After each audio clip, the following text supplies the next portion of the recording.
Merhabalar, kanalıma hoş geldiniz. Bugün birlikte makrome yaprak yapacağız. Ben öncesinde böyle ufak bir tane yaptım. Şimdi biraz daha büyüğünü yapacağım.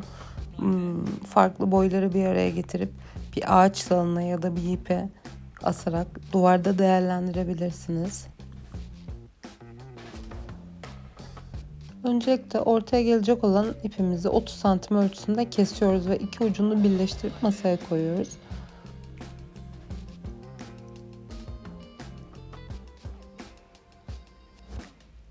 Sonrasında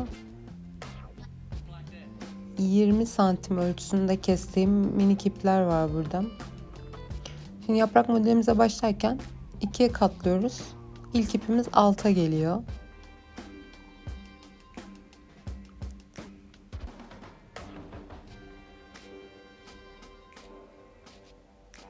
İkinci ipimizi de tekrar ikiye katlayıp bu sefer üst tarafta tutacağız ve birbirinin içinden geçireceğiz.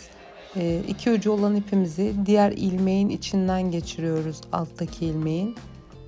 İki ucu olanlar da bu sefer üstteki ilmeğin içinden geçiyor ve sıktırıyoruz ortasını tutturup. Bu şekilde ilk sıramız oluştu.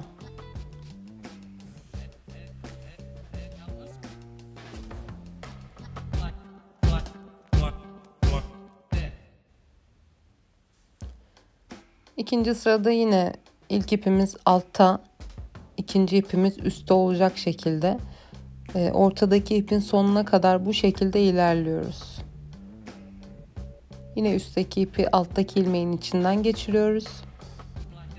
Sol tarafta da alttaki iki ucu olan ipi üstteki ilmeğin içinden geçiyoruz ve sıktırıyoruz.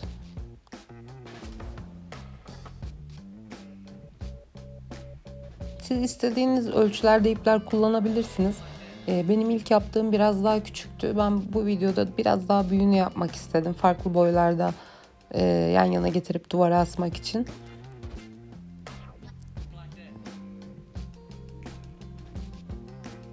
Bu şekilde devam ediyoruz.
Görüyorsunuz burada ipim yetmedi. Tekrar 20 santim ölçüsünde ipler kesmeye başladım.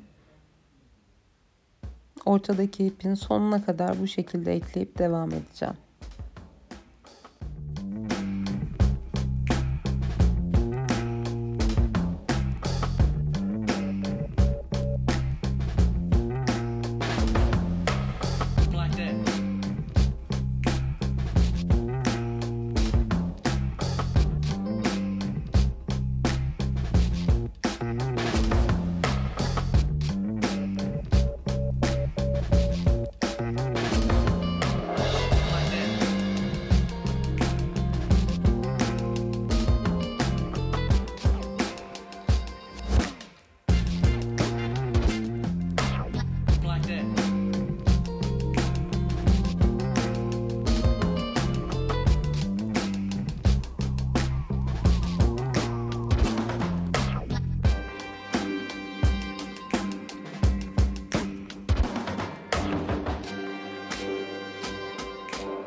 Evet, son iplerimizi de geçiriyoruz. Ve ucunda bu kadar mesafe bırakmamız gerekiyor. Komple yaprak şeklini alması için. Şimdi benim en sevdiğim bölüme geldik. Tarama kısmı.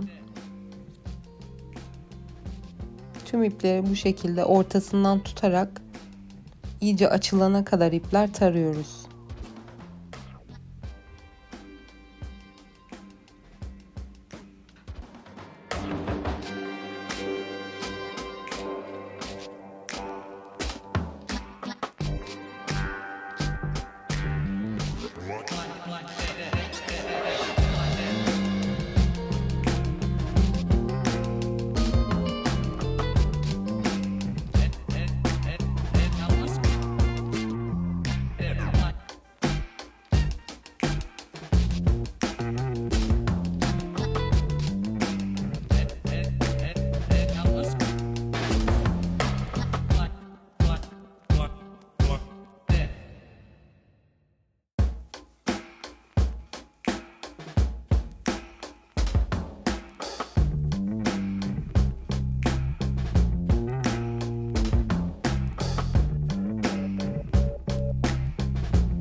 Evet, tarama işlemimiz bitti. Şimdi kenarlarını istediğimiz ölçüde keseceğiz. Yaprak şeklini vereceğiz.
Makrome yaprak modelimiz bitti.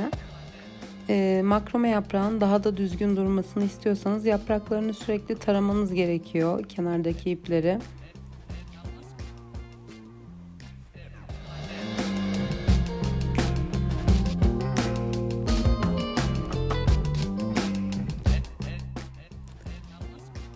Eğer videomu beğendiyseniz beğen butonuna basmayı ve kanalıma abone olmayı unutmayın lütfen.